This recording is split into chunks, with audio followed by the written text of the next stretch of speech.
And guess who blocked it? Neumann again. Actually put his body in it, and Do you think he was man of the match? Oh, in my view, he was. I mean, well, it'd be interesting in the comments for Blue fans to put their player of the match. I think it was Neumann. For me, it was. I think I'd agree. I mean, with that. but like I said, they all put a shift in. They were all up for it, and they all wanted to win the game.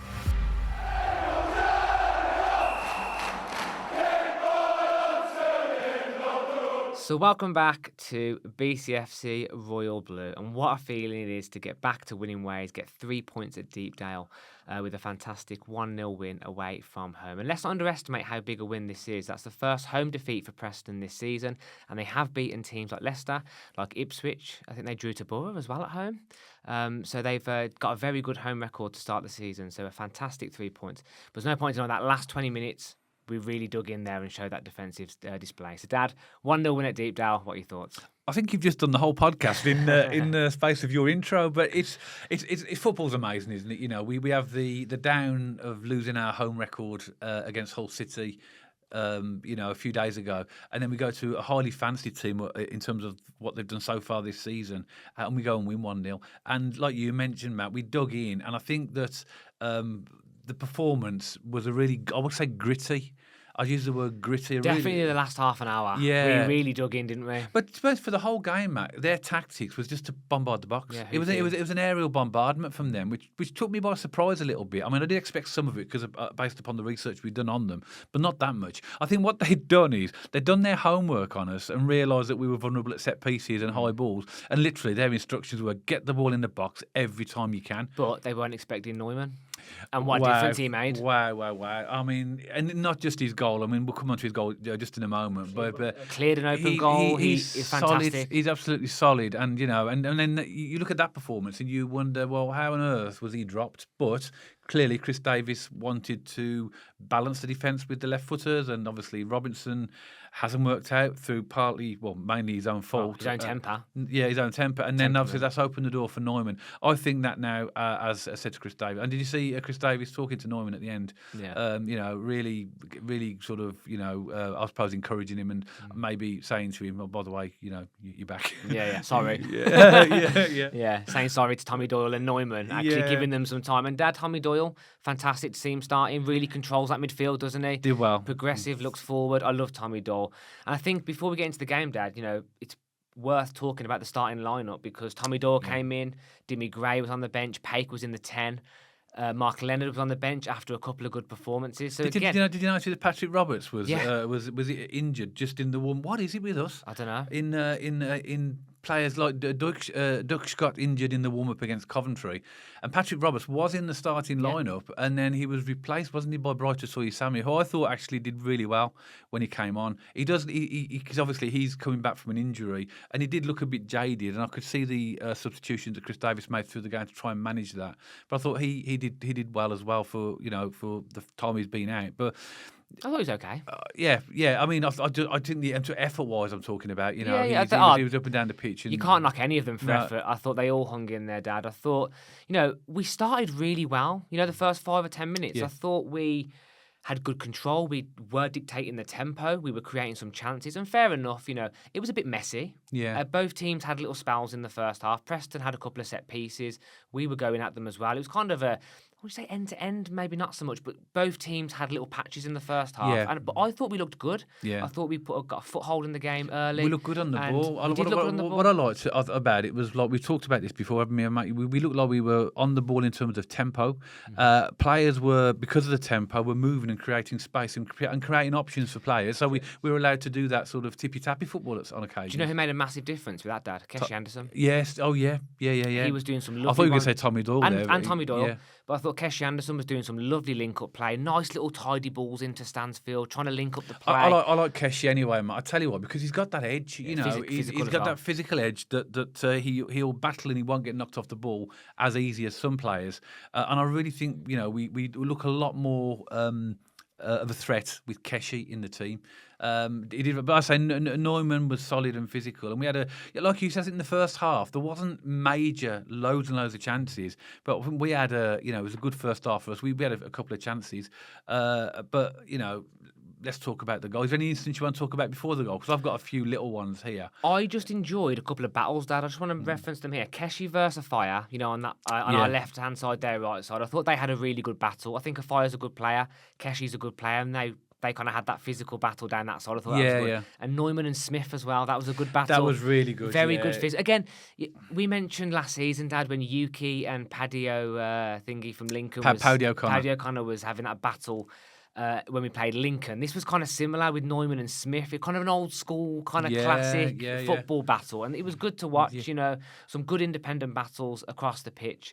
But no, I guess you're going to come into some incidences and just before we do that, I was surprised by their selection for the starting lineup, because there was in the starting lineup they had no Thierry Small, no Osmatic, no Lewis Dobbin, no Alfie Devine, and I thought they would be, and they did make a bit of a difference when they came on. They did. I mean, I've told you, and obviously Blues fans will know. We've done sort of videos before about players that we think are really good in this league, and I always highlight Thierry Small. He's a proper threat. He's, Louis Dobbin as well. We've seen him score some crackers of goals in other matches, and but Osmatic is their leading scorer. But the thing is, they've got a game on Friday. They play Friday night against Sheffield United, so maybe Paul Heckingbottom's maybe trying to like Chris Davis and all the other managers have to do is they have to manage their players, don't they? So that if you've got a game a few days later, you might be thinking, well, I need to keep some of them fresh, and maybe that's the thought behind that. I don't know. I don't care. I mean, who cares? Yeah, absolutely. I also think, Dad, you're right. Preston have done their research. They've seen that we can be vulnerable to set pieces, balls over the top, balls into the box, and they've just put their absolute muscle men on. Yeah. They've kind of put the Dykesies on. Yeah. Their front line were aggressive and physical and tall blokes. I think off the back of the research that Heckingbottom and his team have done, they've just put their Michael Smith battering rams up top. You know what you get with him? It is Michael Smith, isn't it? It is. He's Smith anyway, it's but Smith, I'm sure it's Michael Smith. He's the guy that got from Sheffield Wednesday. So you know what you're going to get with him. He's a physical player. Exactly. I quite like that Jebberson. I don't think he had a great game against us. I like that Jebberson as well. Up front, we kept him quiet as well. But I thought at the back, Clara and Neumann. In fact, the whole back line, I thought they were absolutely excellent, because they had to cope with a lot of high balls into the area. And also credit to Beadle as well, where he needed to. I mean, we'll talk about one thing. Yeah, we'll talk about that in a minute. Yeah, I am going to caveat with that, because he did put us at risk quite badly for one particular instance, which I'm sure Blues fans will know what we'll be talking about. But overall, we saw it against Hull as well, a bit rushing out off his line a little bit. Yeah, but overall, I just felt that he's done well since he's come in. A lot of people were sceptical about him and thinking, well, Allsop's our number one, but he's come in and he hasn't really put up foot. At the end of the day, that's a clean sheet away from home. Yeah, and this is just a theme, Dad. It's not a particular talking point of the first half, second. It's just an overarching thing. And we have to give a positive to it, because we've been so, not negative about it, but we've been saying that we need to improve of them.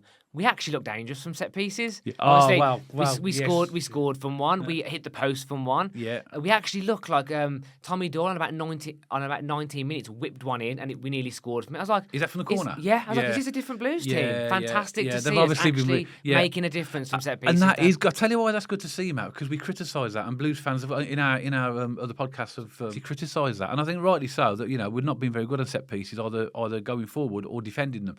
But that game showed us that they're clearly working on it, and that's all we want to see as Blues fans. We see making progress, because we were a threat. Let's go on to the goal, Matt, because it was a set piece. Fantastic. Left-footed in-swinger, wasn't it? From Cochrane, and they played a solid line, but we were actually in line with them, which is always dangerous. And Neumann just basically breezed in, and actually I think that goal is harder than it looks, because that ball comes in at pace. You've got to get into it and direct it. But what a great goal! It is, but when the ball is whipped in with that speed and that accuracy, all you've got to do. I say all you got to do. Don't take that like I'm devaluing what he's done. You just got to redirect it. But the timing is difficult. So fair play to Cochrane, fair play to Neumann. That was a brilliant goal. A set piece. Just a classic goal swinging. Brilliant, loved it. And I think Neumann did well, because his pace again. He got ahead of his defender. He's physical. They couldn't hold on to him. Boom, header, 1-0 Blues. That was, and we did. I think we deserve that. And then we nearly scored again just after that. A minute later, Stano got free in the box. Obviously, the defenders ran. He laid it off to Kumas, who basically had a shot on goal, but it went straight to their goalkeeper. The defender didn't cleared it. Oh, sorry, yes, that was a different thing I'm thinking about. Yes, he hit their defender and he literally anywhere else he probably scores. Yeah, he hits it right into the defender's footpath. Yeah, it's so frustrating. I mean, they had a chance before half time. I think they broke down our right, and basically it was a header straight into Beadle's arms. But it was a half chance. They had a couple of half chances. They had a couple of corners. They had a couple of balls in the box. That, I think towards the end of the first half, I was quite grateful for the half-time whistle because they were starting to get the ball in our box a little bit more. And I was like, I think we need the break now just to pump on the brakes and recompose and reconfigure. Yeah. I think if that half would have gone on any longer, they possibly would have grown into the game even more. But thankfully, our defensive shape was fantastic. So I never felt like, even though they were peppering our box, I never felt like they were really going to score because of our defensive shape. I think that we were actually. I think that's a really good, observation. Our shape was fantastic, wasn't it? But don't you think, as the point I'm going to make is that the home team, you're going to expect pressure when you're losing at home. You've got to expect spells of pressure from. I think that game is important for us because it shows us that we can go away, we can score a goal, and hang on. It shows you the importance of that clean sheet. No silly mistakes, because that allowed us to get the 3 points. Mm-hmm. In previous games, we'd have a player sent off. Robinson, or we would make a silly mistake, wouldn't we? And then we'd allow them to score. But with a clean sheet, you've always got half a chance of winning. I think you need a little bit of luck in the Championship as well. And if we're going to call it what it is, Beadle did have that chance where he came out and they kind of did break away. Cashin was a little bit reckless in our own box as well. So again, I think we rode our luck a little bit, but in the Championship, I stand by this. The amount of decisions you get that go against you go for you as well. Yeah. And thankfully, we had a couple of decisions that went our way. We do come away with the 3 points, but I'm just so proud of our grit, our determination, our defensive shape, and also, obviously, being the away team, being 1-0 up, half an hour to go, they are going to come at you. And Davies almost said the statement, let's see what you've got, because he set us up a little bit more defensively. He almost, I think after about 15 minutes to go, he really did almost part the bus, with the way we set up. But even when we did have moments of attacking, we looked quite fluid. It was a good performance, I think, overall. I'm just going to check this, Matt, because what was really interesting, and we talk about possession, don't we, as well? In this game, we had 39% possession, right? And what it shows us is if we give the other team the ball more often, it opens up for us, because we had some good chances in this game to score other goals as well. So basically, it shows you that possession is not the be and end all of the game. Never has been. You can win games like that, and a lot of teams do that. They let the other team have the ball, and then they will try and obviously break them or tackle them and score through. But Dad, what name comes to mind? John Eustace. Gary Rowett, John Eustace. Those sorts of names come to mind because they put defence first and they catch you in the gaps that you create when you're attacking them. Yeah. It's not a bad strategy. There's a couple of Premier League teams. Sunderland are doing it at the moment and they're doing it really well. They're kind of allowing teams on. They're breaking and causing them to cause mistakes when they get the ball. And there's nothing wrong with that. So I think that's a really good point, Dad. And sometimes we have to change our game strategy to do that when we're away from home in the Championship. But we've shown there's a blueprint there to show that it can work. Possession is not the be all and end all of trying to win games. It's about what you do with the ball in those times and giving breaks as well. But let's talk about some of the subs because at the time, sort of a couple of them raised a few eyebrows for me. But obviously in the 53rd minute, I thought Chris Davis made his first substitution really early. Quite surprised. He brought on Mark Leonard, who again I thought was excellent when he came. I thought he was really excellent. Breaking down the play, getting the bite in, and just showing you what a squad we have to have players like him can come on. So, and Damari Gray, who for the first time didn't start a game. I think this would mind to the weekend as well. So Leonard and Gray came on in the 53rd minute for Asoy Samuel and for Kumas. I think Asoy Samuel Dad had picked up another niggle. He was kind of limping off when he went off. He was. But he moved the Water to right back when he made that substitution. That allowed Leonard to go into midfield. I think it was more precautionary for Asoy Samuel. The only thing that worries me about Water, and again, I'm going to sound like a stuck record here, is that the lack of pace at the back. That's something. And obviously, when Thierry Small came on, he was ripping past him, wasn't he? Although to be fair to Water, he took a yellow card at one stage. Good, clever one. A clever one, yeah. But because he's a clever player, that's a clever player. But he's not let us down. I'm not criticising him in that position, but I'm saying he's not a specialist right back. No, we all know that. Or right winger, but he did okay as well.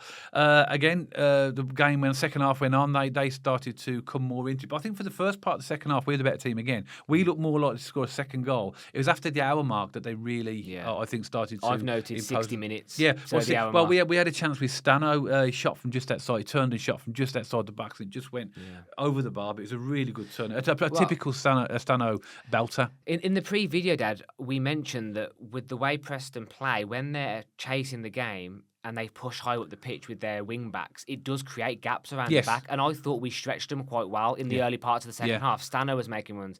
And I was thinking to myself, actually, this might work well for Kyogo because, he likes his runs, he's clever, he can tear teams apart. But it wasn't to be, and I think Chris Davies actually got his game plan right. I literally put a note there. The game management was absolutely brilliant because I think he favoured physical presence over skill and trickery, and by bringing on the likes of Cashin and Dykes. Cashin was a substitute that came on as an extra defender, not to replace one. So therefore, there's less risk with that, isn't there? Yeah. Although that one thing he did do was very, very risky. The Cochrane had a corner as well in the 61st minute, which Awata hit the post with. Yes. So that again, another set piece. Another set piece that could easily have been 2-0. Yeah. And then Preston made their subs, and this is where I think the game changed when they brought their subs on. They took off McCann and Vukovic for Small and Divine, and they are proper good players. Those two. It did change the game, didn't it? They were in the ascendancy. I'd say. And I think after that we obviously it was very much backs to the wall. But even still, it was, as you said, a lot of high balls into the box, and Clara and Neumann were just mopping them up. So even though I say in the ascendancy, more in terms of possession and tempo and trying to get it in our box, but in terms of goal scoring threat and chances, they had a few chances. Dobbin with really disappointing, actually, a really long ball direct from their keeper. I know, yeah. One touch. If that went in the opposite side of the... So glad they didn't score. I know, imagine. But, they did have a couple of chances, definitely. But actually, overall, I think we mopped up and kept and maintained our shout. So I think we frustrated them quite a lot. The only thing about the balls in the box, and obviously teams know this, if you keep floating balls into the box, you might not... 80% of them might not get anywhere, but you might get that deflection, that knockdown, that player just in the right place. So you can see why teams do it. 100%. But fair play to our defence. I mean, they were absolutely superb. And then the 68th minute, this is when Beadle went on his little trip. Obviously, the ball was going down their right, and Beadle and another one of our players came through it, and obviously the Beadle lost the ball, and the players running in, and guess who blocked it? Neumann again. Actually put his body in it, and Do you think he was man of the match? Oh, in my view, he was. I mean, it'd be interested in the comments for Blue fans to put their player of the match. I think it was Neumann. For me, it was. I think I'd. But like I said, they all put a shift in. They were all up for it, and they all wanted to win the game. But at the 69th minute, just after that, then the substitutions. These are the ones that raised my eyebrows. Keshi Anderson and Doyle for Dykes and for Cashin. And then when I really reflected on it a few minutes later, in my mind, I thought they're strange subs. But I think Dykes is a big lad, battering and so's Cashin. And I think he obviously knows that we're going to be under pressure with high balls. So what I liked as well, Dad, with Dykes, I think his distribution when he got it was poor. Actually, he had a couple of passes which he could have done a little bit better, but he held the ball up quite nicely. At moments, he took the pressure off a little bit, and fair enough, his passing to Stansfield now and to Dimmy was a bit off, but. He actually did what we want a holding striker to do. So some of our decision making isn't good, and I think there's a good example you've just given there in the final third, because there's a few times where you could see through balls that could have been played and they didn't. Preston brought on Osmajic in 71st. I'm surprised they left it till the 71st minute to bring him on. Their top scorer for Jebison, and really, he's a good player. You could see he's a good player, but I think we managed him pretty well. Dimmy, he had a good shot, which is a little bit late. 76, good play, turned and shot in the box. If that was on target, that was in. I know it's a really obvious thing to say, but the keeper weren't getting near that. I don't think so. And then the real big moment for them, I thought, 78th minute, Terry Small shot from their left, and it just deflected off a Watto and went past our post. Took the fizz off it, didn't and they're the type of goals that if your luck's not on your side, they just squirm in, don't they? But what Watto did, Dad, he took the fizz off the ball. Yeah. So it was great defending, actually, when you look at it in that regard. So. Yeah, I think that's when you know the luck of the night is on your side, isn't it? Yeah. When stuff like that happens, you kind of go, okay, it could be our night. Yeah, you're right. But then football has this habit of kicking you in the teeth. I'm sure as Blues fans, you're all like I was, and like Matt probably was, on the edge of your seat, thinking, oh no, we just want, just get the whistle blown. But it didn't happen. Dobbin came on as a sub, and then. Alphonse Samstead in the house. You know, he came on for Stano in the 84th, and when that substitution was made, you know that Chris Davis was shutting up shop. Yeah, exactly. And actually, I felt more comfortable with them because I knew that would allow him to go into the right back position, and he made one or two good tackles as well when he came on. So fair play to him. But then you meant the Dobbin chance, 85th minute, goalkeeper. Wouldn't that be disappointing? It reminded me a little bit of the goal. Hitman. Yes, against Wickham. Yes, but obviously that was a little bit further out, and the goalkeeper got a touch with that. But this was like similar, though. Yeah, but again, another example of direct. Another football. example that if you're not concentrating for the full 90, you can. Yeah. An opposition of Preston's quality could potentially punish you. Oh, it's a championship, isn't it? And Matt? as you say, Dad, when that chance went straight to Beadle, another moment where I was like, I think the tide is turning to the blue side now, thankfully. And then obviously we did have the cashing in the box as well, Dad. I'm sure Preston fans. Just before that, the minute before that, Water ran through. The ball just fell to him, and he ran through, and he just hit it just over the bar from the edge of it. And then the cashing tackle. Now, I'm not going to make any excuses for this. I think if that was against us, I would want a penalty. And that's being bluntly honest, because clearly, there's an argument to say that the players can go shoulder to shoulder, but he made no attempt on the ball. He's literally just gone. He got the wrong side of him, didn't he? He got the wrong side of him, and I think we got off lightly there. What I'll say on it, Dad, is you see them given, don't you? Yeah. You see them given every week in the Preston Championship. fans will be fuming. I haven't seen Paul Heckingbottom's post-match interview yet, but he's bound to be mentioned. But Dad, we could have had a penalty with Keshi Anderson in the box the weekend. So again, it all works. It evens out. It does as well. But 5 minutes of added time. And one thing that just clear up for me: did you see the in the 94th minute? I think Thierry Small and Mark Leonard on the floor, and it looked like he'd been elbowed. Right. But it looked like the referee had given Thierry Small a yellow card. But if that's the case, it looked like he had one a few minutes earlier. So I might be wrong. I might be on the wrong player. But it looked to me like he'd have two yellow cards. But okay, just to conclude, Matt, this is 3 points, right? And I think, based upon the disappointment of what we saw against Hull and obviously the reaction on social media, everyone's entitled to their opinion. And I'm not saying whether that's good or bad, but to me, there was a lot of negative things on social media about Chris Davis, about the players, etc. But we've got to give credit for this performance and this result. It weren't perfect. No. It wasn't perfect, but at the all anybody cares about, if you look at that league table now, we've got 3 more points and we're rising. But Dad, I don't care whether the performances are good or not. As in, I do care. I want us to play good football. I want us to look good. But ultimately, I'll take 38% possession and 3 points away from Deepdale. Yeah. I think Blues fans can relate to that. I'm not saying that I want us to suddenly play hoofball and go back to Eustace's all out of possession, but I'll take it strategically to get 3 points on the road in the Championship. Yeah. This is a difficult league, and this is where I would critique Chris Davis, is sometimes he has to adapt his strategy, and I think he got it right tonight, or last night. He did get it right, yeah. So it's a fair play, Dad. We never jumped on a Chris Davis bandwagon anyway. No. We always said he was the right man for the job, and he still is, but I'm just saying, credit where it's due. He got it right. He did get it right. Just one final word on Preston. I was disappointed with them, and gladly so. I expected more. They've had a good start to the season. It's their first home defeat of the season, but I wasn't overly impressed with their style of football. I thought they were more of a footballing team, and that may be that they adapted that because they looked at our previous matches and felt that was our weakness. But as you said at the beginning, Matt, they've already beaten Leicester and Ipswich at home, and I thankfully that wasn't the Preston team that I was expecting to play. I'm sure the Preston fans, if you are watching this podcast and want to comment, give us your views on your performance from an outside point of view, outside of your team. I thought that was quite disappointing from what I've seen from Preston. Yeah. But anyway, 3 points. I'm absolutely over the moon, absolutely buzzing with the 3 points. You can probably tell Blues fans with the energy in the room. It's just that buzzes it, and then when we lose, it's like, we have to lose. But like, really good energy, happy we won, buzzing, and then we move on to Ashton Gate on Saturday. Yeah, your sister was absolutely adamant we were going to win this game. Anybody looks at the preview, it was like we said, I said 1-1 draw. We both said a 1-1 draw. Yeah, we did, yeah. And she was absolutely adamant before the start of the game. She said we're definitely going to win this. So credit to Joe. Well done. There you go. But as always, Birmingham City supporters, we would love to hear from you. Please let us know your thoughts in the comment section below. And Preston North End supporters, I watched the pre-video, maybe you've just tuned in for the first time. I would love to hear from you as well. Please let us know your thoughts in the comment section below. And if you did like this video specifically, please don't forget to give us a thumbs up and check us out on our social media channels. We have an X page, we have an Instagram page, and we're also over on Spotify as well, so you can listen and watch us over there. And if you haven't already, don't forget to subscribe to the YouTube channel and press that bell icon so you get notified every time we post. And myself and Dad will see you on the next one, all about Birmingham City.